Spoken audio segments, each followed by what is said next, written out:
Welcome to the Shower Epiphanies podcast, where we explore your hidden thoughts and desires, revealing your greatest drop the mic moments. Now, here's your host, Art Costello. Welcome to the Shower Epiphanies podcast. Today is a special day for me because somebody who I have a great deal of respect is going to be on the show. Steve Olsher is known as the world's foremost reinvention expert. And as you all know, reinvention is what we all do at various points in our lives. Steve is a New York Times bestselling author of What is Your What? And Discovering the Amazing Things You Were Born to Do. Author, Business Technology Book of the Year, Internet Profits. The world's leading expert, reveals how to profit online. Creator of the New Media Summit. Host of a #1 radio and podcast, Reinvention Radio and Beyond 8 Figures. International keynote speaker and an in-demand media guest who has appeared on CNN, Huffington Post, and the cover of Founders Magazine and countless other media. Steve, welcome to the show. Thanks, Art. Appreciate you having me, bud. Can you tell us your story? I know it's an amazing story, and I want you to start back at the beginning for you.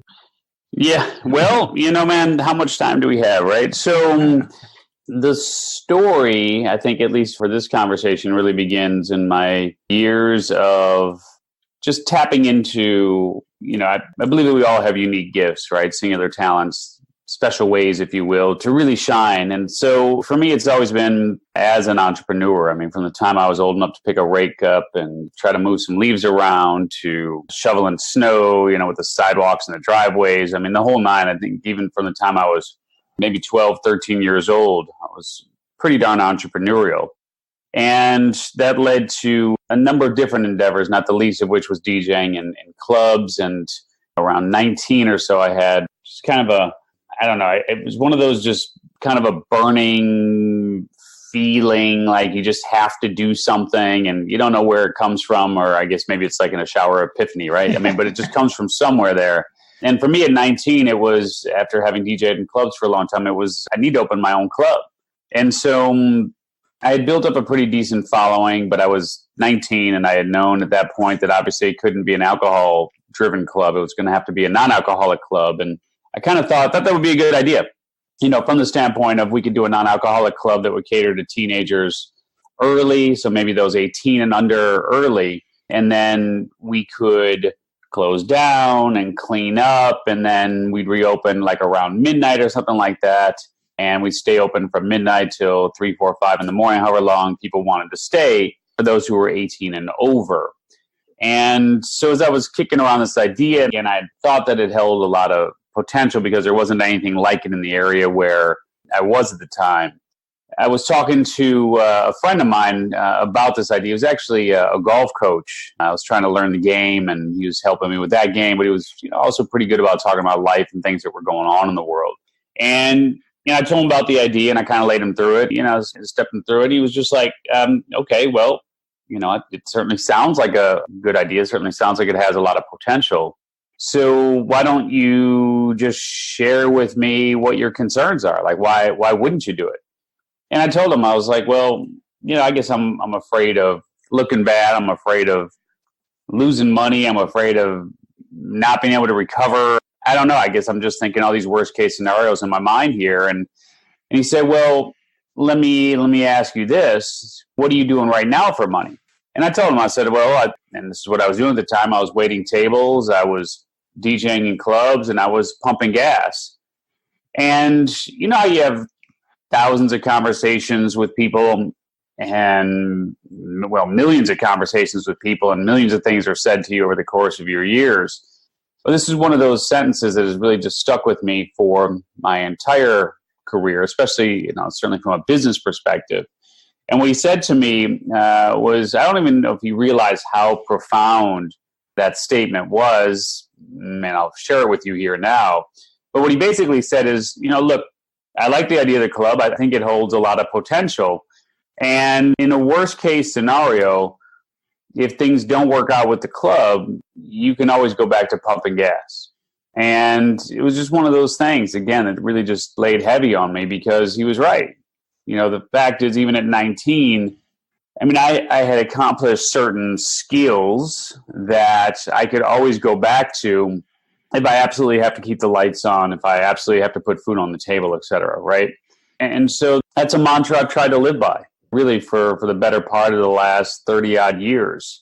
And it's true, no matter where you are in your life. I mean, you truly, if something doesn't happen in the way that you need it to happen with us in your personal life or your professional life, you can always go back to pumping gas, right? Whatever that is for you. And so, yeah, I mean, I ended up opening the club, raised some capital to do it, wrote a business plan to do it. And at the time, I mean, it was a lot of money. I mean, I was pretty stunned by how much money I was able to raise. And that was the huge lump sum of $25,000, And looking back on it, that was a huge mountain to climb, to be able to raise $25,000 as a 19-year-old kid. But did it, opened the club. We did really well for an extended period of time. And then like any venture that was run by a 19, 20, 21-year-old, by the time I left, of course, we hit our bumps in the road and ended up closing our doors. But, feels like that was many moons ago. Was it profitable? It was. And it was because I've always been really good at marketing. Marketing is something that comes as naturally to me as breathing. And so I don't know, man, just in hindsight, I don't even really know all the things that we did, but I know that on opening night, so the club sat in kind of a retail section of town there, and ours was on the lower level of this building. Our club was on the lower level of that building. And so as people started to gather for opening night on the sidewalk and lining up to get in, pretty soon that single file line became a double file line, became a triple file line. And pretty soon, before we knew it, there was, by some estimates, about 1,000 people waiting to get into this club, and it had poured out into the street. And so this was a huge 5-lane road, and they literally had to close 2 lanes of that road in order to accommodate the overflow of people standing outside. So, yeah, I mean, we came out of the gate pretty hard, and there were some issues, of course, that had to be worked out. But, yeah, we made money. Unfortunately, at the end of the day, it was a cash business, and in cash businesses, cash has a way of sneaking out left, right, and center. And my partner and I didn't make as much money, all was said and done, as we might have liked in terms of having some sort of, golden parachute or nest egg or, pot of gold there, at the end of the rainbow. But we did okay.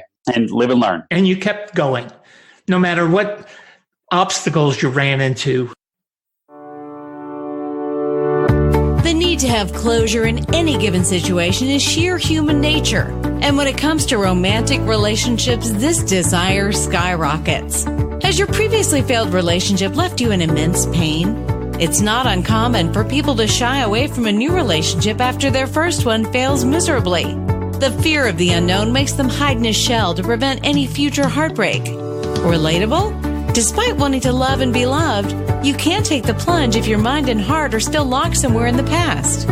Maybe you aren't aware of the power of releasing the past, or perhaps you don't know how to do it. Art Costello in his online course teaches the art of moving on from bad places to happier, more stable ones.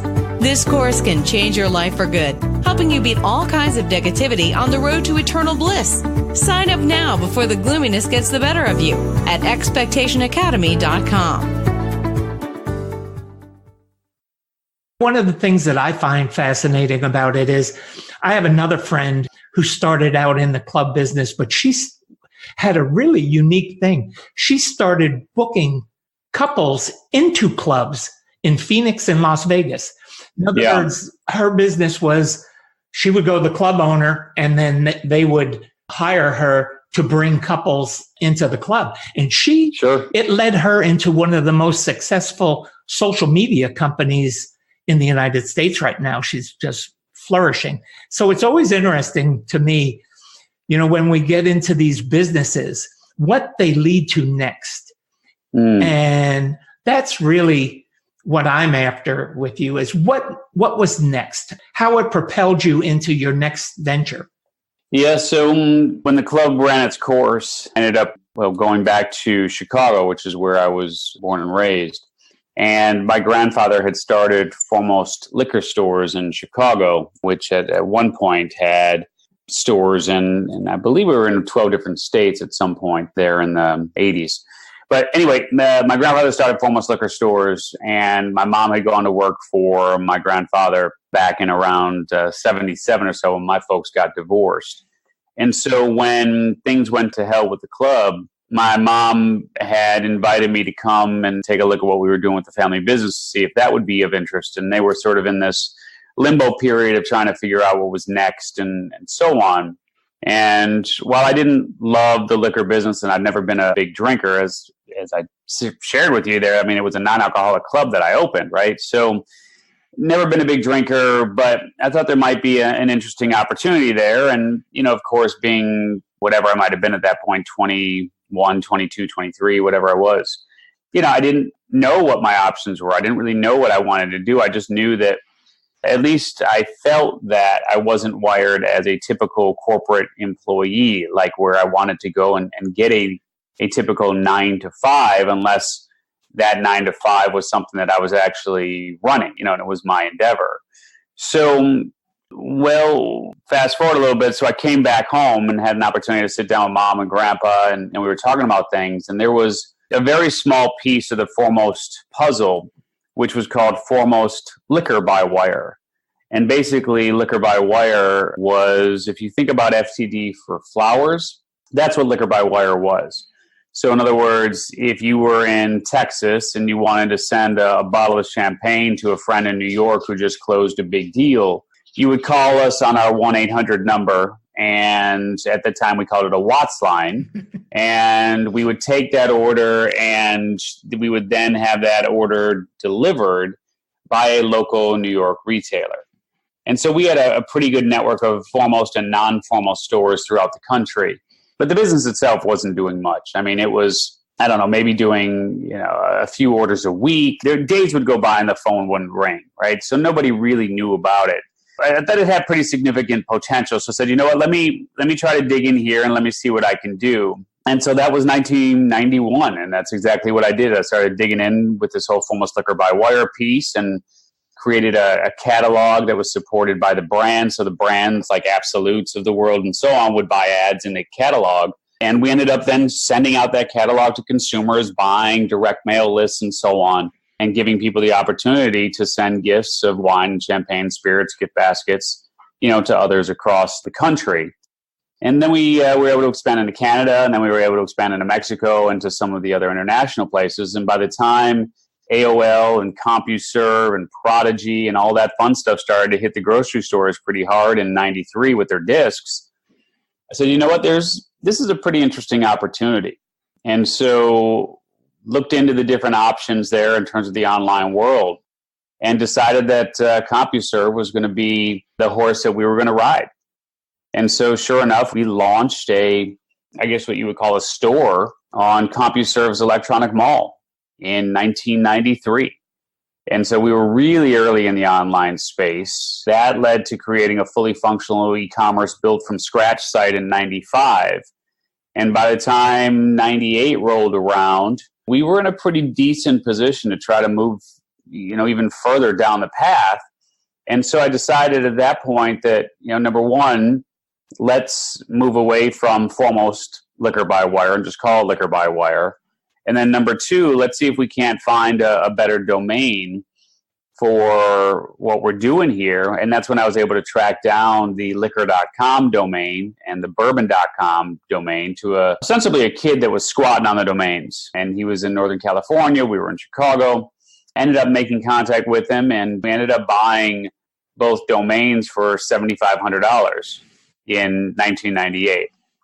Which, interestingly enough at the time, it felt like a stretch. Yeah, you could buy $1 back then, a domain name. Yeah, yeah. I mean, early on when we were looking at domains, because we had started looking at domains in 95, when we built that fully functional e-commerce site, our webmaster at the time told us, yeah, you don't need any of the other domains like rum.com or vodka.com or, wine.com. You don't need any of those. Just do your company name and that's it, right? So in hindsight, of course, there were some pretty big misses there, but that's a story for another day.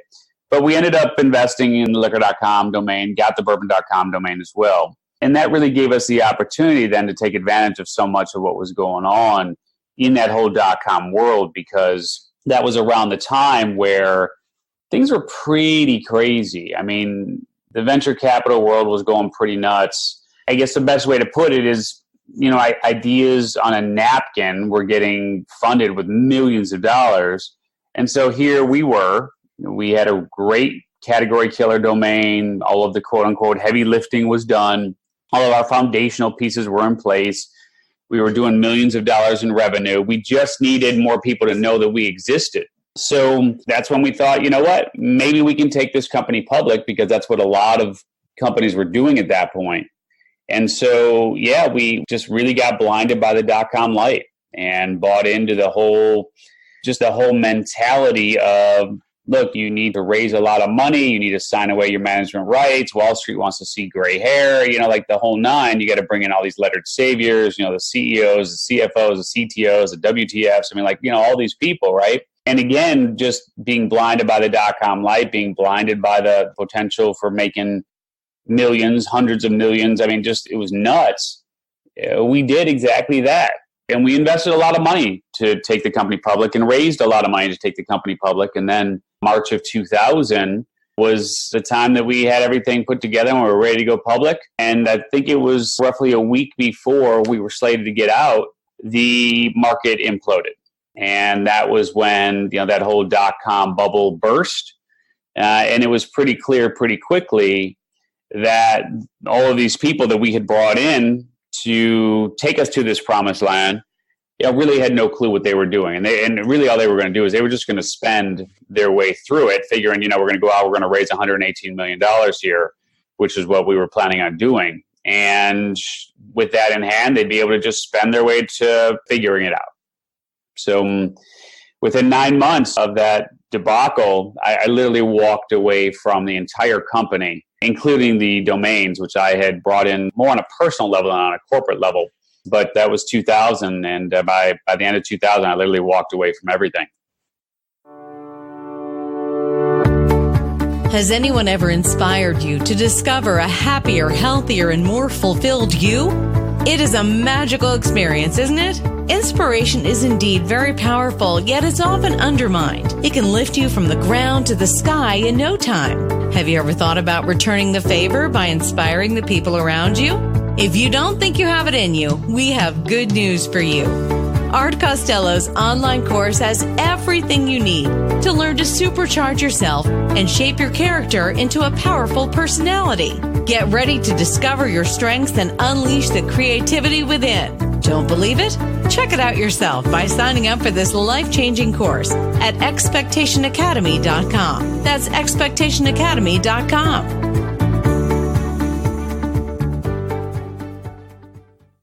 One of the things that I have recognized in our conversations is that you see potential. You see potential in things. And I think what makes the difference in you is that you take action. You just don't see it. You start making it happen. You've done that with your businesses. I know that you've been through some stuff personally. What personal challenges and what role does your entrepreneurship have in actually getting through your personal challenges? Yeah. So this was certainly on the professional front, but at the same token, it was on the personal front as well. When your whole identity is tied up into a company and that's why you live and what you do, it becomes quite a blow to your ego. And so I really didn't have time to rest on my laurels. I just didn't, because I was the primary breadwinner. My wife was working, but she was a Chicago public school teacher, so wasn't exactly making bank. They don't pay teachers what they should, as you know. And so just couldn't really sit there and grieve too much about it. But that's when I really could see the writing on the wall in terms of where the next trend was headed. And that next trend was really headed towards real estate. And real estate development was not really something that I knew well, but I had dibbled and dabbled a little bit in that world. And we'd actually owned at that time a multi-unit building that we lived in. So we lived in a fairly nice sized unit, and then we were renting out the other units who were making money every single month. So it's like, you know what, this looks interesting. Maybe this is something I can give a whirl to. And, that's where I then spent the better part of the next 10 years of my careers and is in real estate development. And of course, real estate is an up and down market. I mean, it is. It's like a roller coaster ride. Anybody that has been involved in it knows that. And it's highs and lows. Yeah, you got to be able to weather the storm and all that fun stuff. But reality is, when I first got into it in 2000, there was no such thing as a bear market. It was a bull market for the better part of, at least in Chicago, 6-7 years. So everything that I would touch, everything that I would do, every apartment building I would buy that I would flip into condominium units, and anything that I would do just really did quite well until it didn't. And so right in Chicago specifically, it was around 2006, actually a little bit earlier than most markets, things started to crumble. And so I developed about $50 million in real estate, and again, was doing really well with it. But as things began to get a little bit more difficult in 2009, I really had my own personal wake-up call. My stepfather, who had been very much a father to me, unfortunately was just suffering from a really powerful illness that was winning the war. And I remember my mom calling me. It was towards the beginning part of 2009, maybe around April or so. But I remember Mom calling me and telling me that, Al, again, my stepfather who had raised me since I was very young, just that he was ill and he was really in his final days of life, is what she was saying to me. And she said, you got to come here and you got to spend some time with him. And of course, that's what I went and did. And I was sitting there, just he and I, and he was in sort of a hospital-like bed that was set up in the living room of my parents' apartment.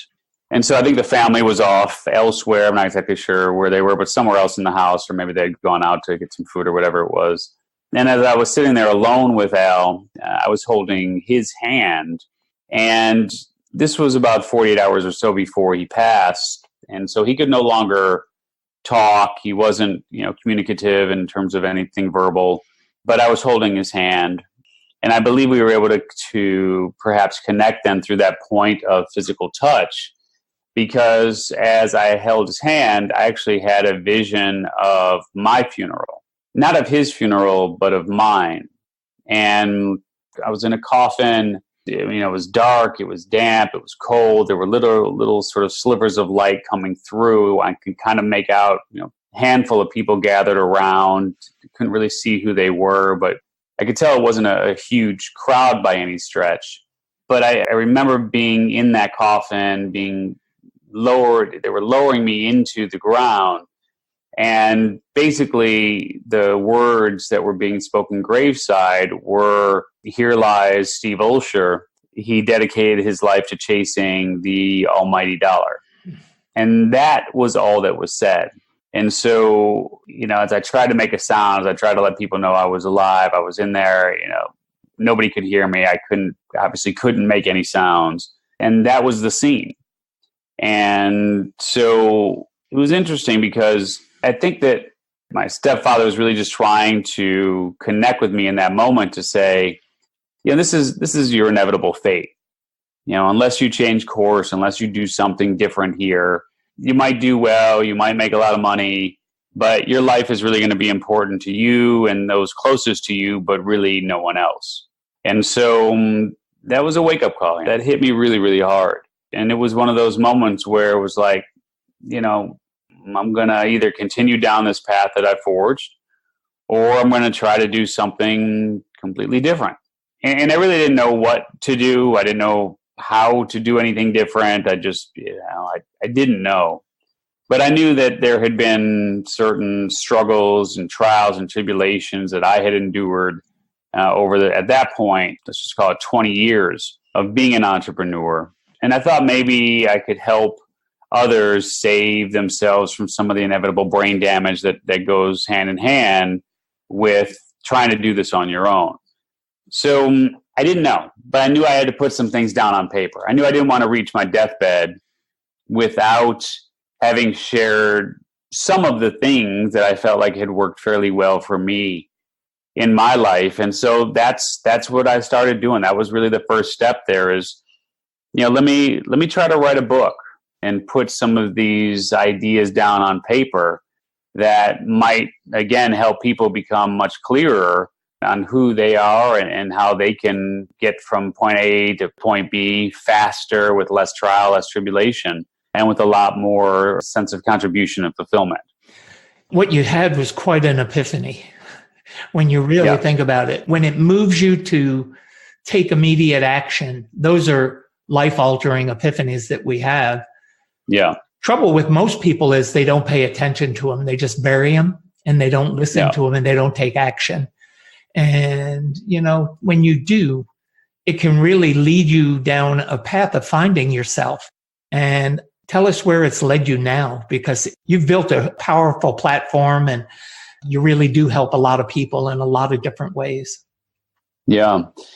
So I couldn't just walk away from obviously all the real estate stuff that I had, and there were a number of properties that were in trouble and I was going to have to see those through and so on. And there were a number of properties that were doing well. So, it was a mixed bag there. I couldn't just walk away, but I knew that I wanted to transition out of what I was doing and into more of this work along the lines of coaching or consulting or writing or speaking or even podcasting. And so that was 2009. And again, because I had been online for as long as I had been online, I was familiar with the whole world of podcasting.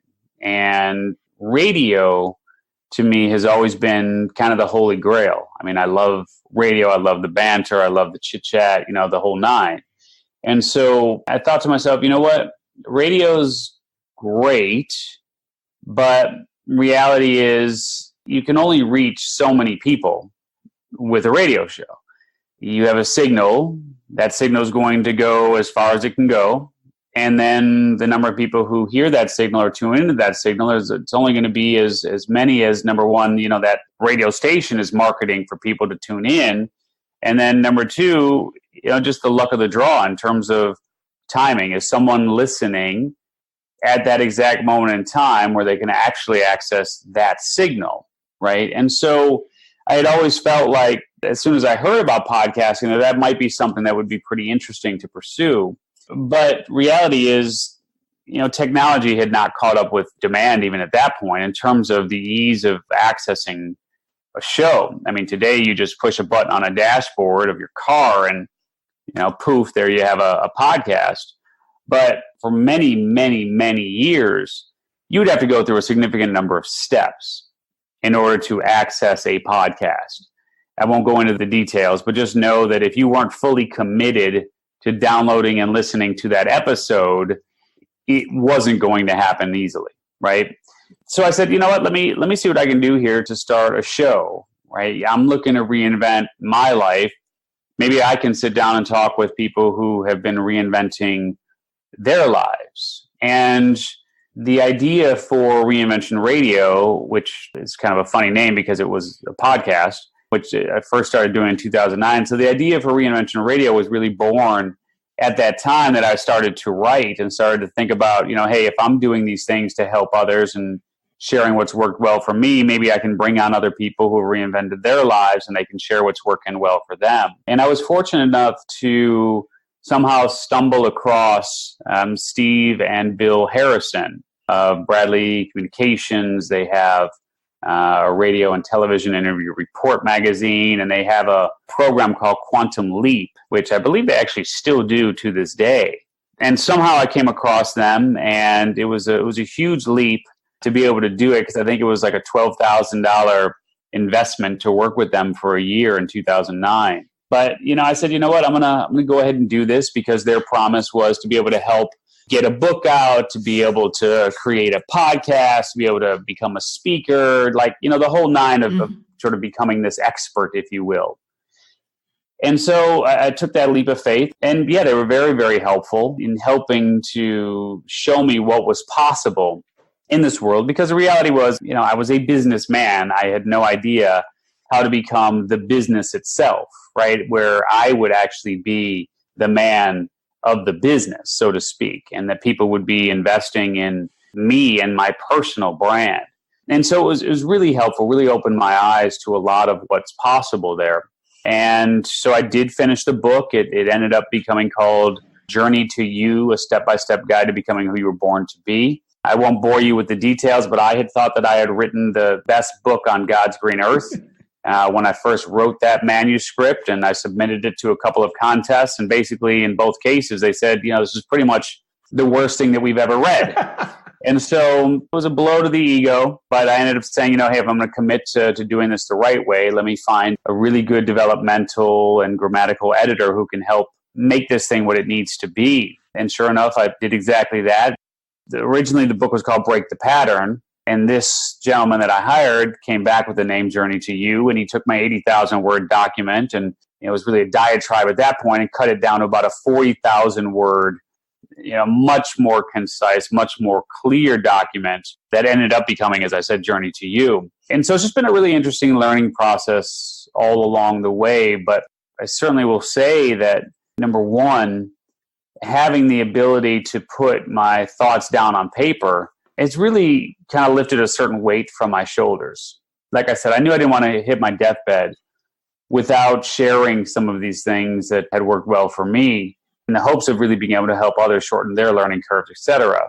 It also whet my appetite for continuing to write, and I ended up doing a book around internet marketing called Internet Profits, did a live event called Internet Profits Live, ended up with a book deal from Wiley, and that book deal basically gave us the opportunity to redo Journey to You in its new updated form after having conducted an event that I call the Reinvention Workshop. And working with thousands of people over the years there, I'd learned a lot more about really how to help people discover the one amazing thing they were born to do. And so that book, Journey to You, ultimately became What is Your What? Discover the One Amazing Thing You Were Born to Do, which hit the New York Times list in 2013. Proudest achievement of that is we hit number one overall on BarnesandNoble.com.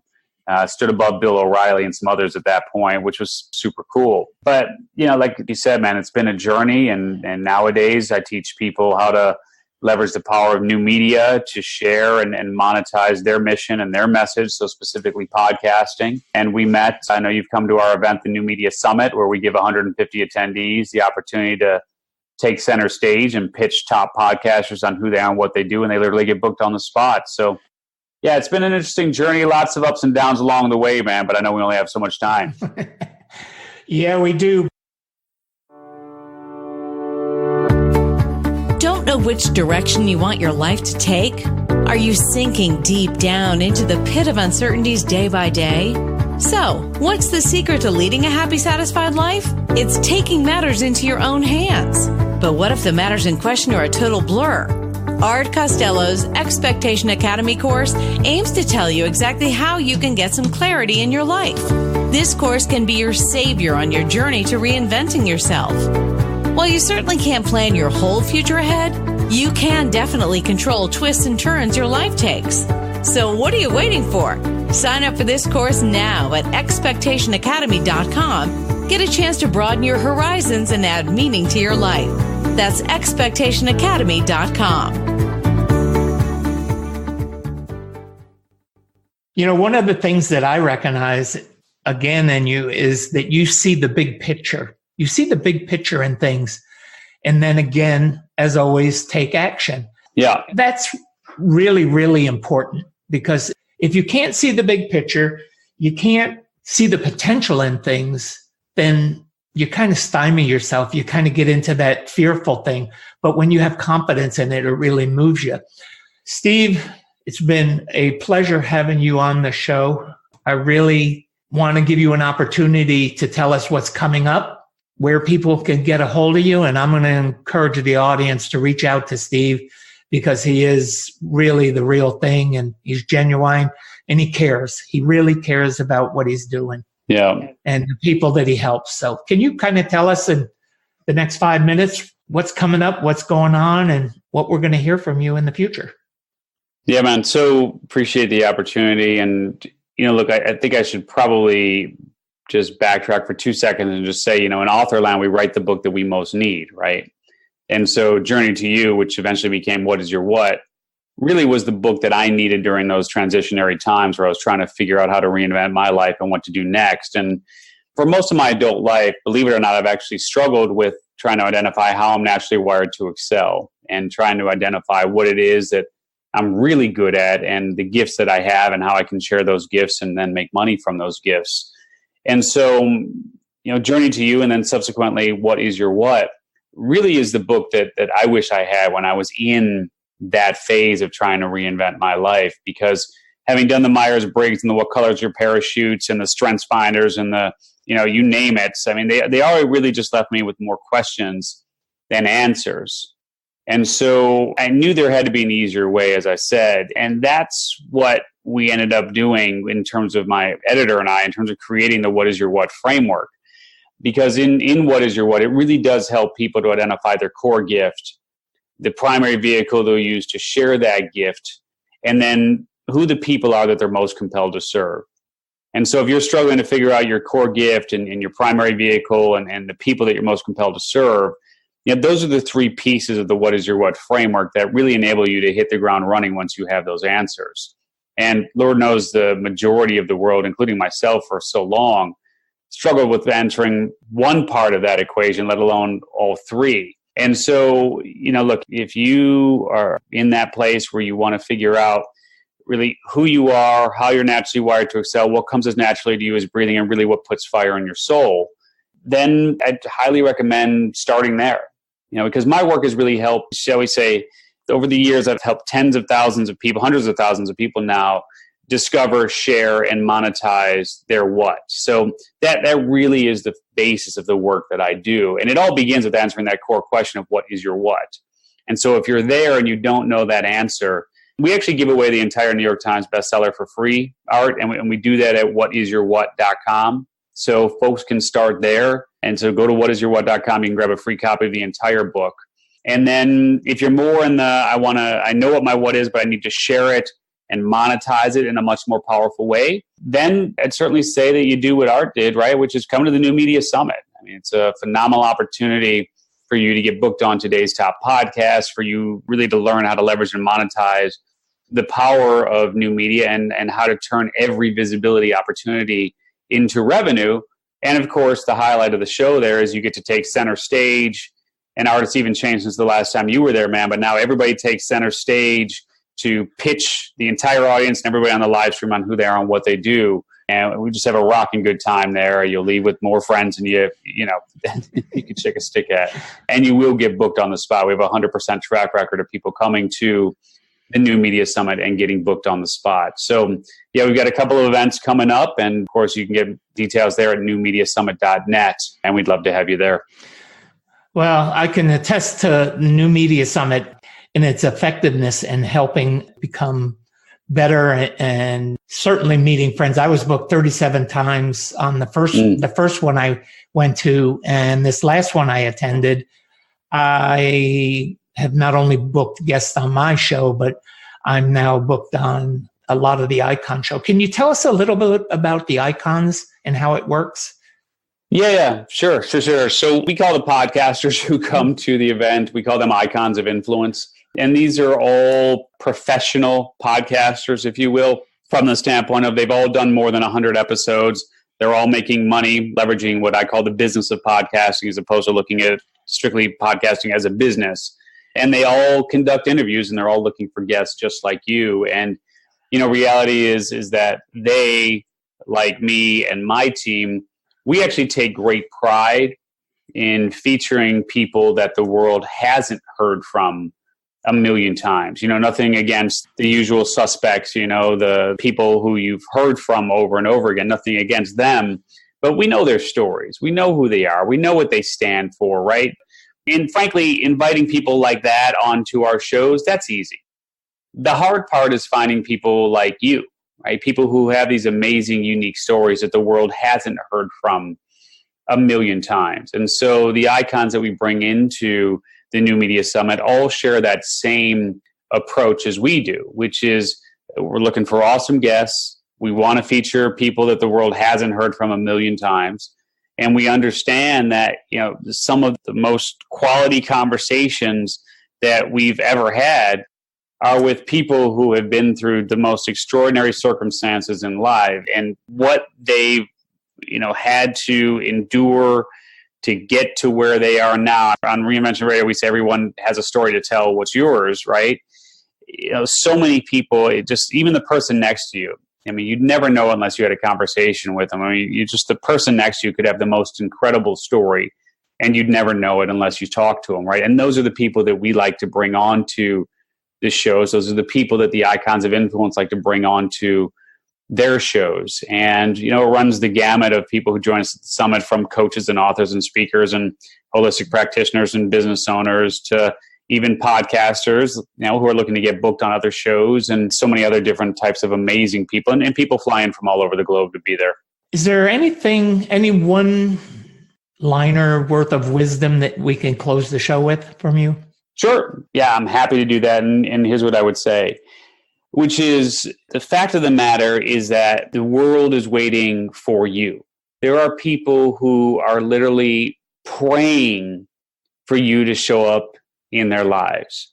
And no matter how you slice it, you are the solution to someone else's problem. And they are literally right now, as I said, there are hundreds, even thousands, even tens of thousands of people literally praying for you to show up in their lives.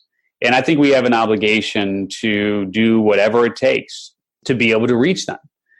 And ultimately, when you are able to reach them and they can get up off of their knees and they can stop praying, then it's time for them to start paying, right? And I'm a full-blown advocate of the fact that you shouldn't have to succumb to life as a starving artist simply because you're compelled to draw. I mean, if a ball player can get paid millions of dollars annually to hit a ball with a stick, you should be paid extraordinarily well for what comes as naturally to you is breathing, and not be apologetic about it. And the idea is to figure out exactly what it is that you want to do, how you want to leverage that gift that you have, to serve the world, and ultimately have clarity around the people that you're most compelled to serve. And once you have that clarity, things that used to bother you will carry a lot less weight. There won't be enough hours in the day to get done what you've got to get done. And you'll literally jump out of bed with a fire in your soul every day to reach those who, again, are literally praying for you to show up in their lives. So you got to do what you can to reach them. I believe it's our obligation to do everything in our power to share the gifts that we've been given. And you are exactly where you're supposed to be. Everything that happened to you happened for exactly the reason that it was supposed to happen, for good, for bad, for ugly, for worse, for better. And I'm just happy to be sharing this moment in time with you. Thank you, Mr. Steve Olsher. Those words of wisdom are really worth everything that we do. I mean, you just have so much wisdom and such a heart to help people. Thank you, Steve. Thank you, audience, for tuning in today. Again, you can find me at expectationtherapy.com, Shower Epiphanies podcast on iTunes, Stitcher, and all the rest. Thank you for attending today, and I look forward to being attached to you always. Thanks for listening to the show. Drop us your comments and questions with what you want answered on the show. You can subscribe on iTunes and Binge Network. You can also get more information on the website, expectationtherapy.com.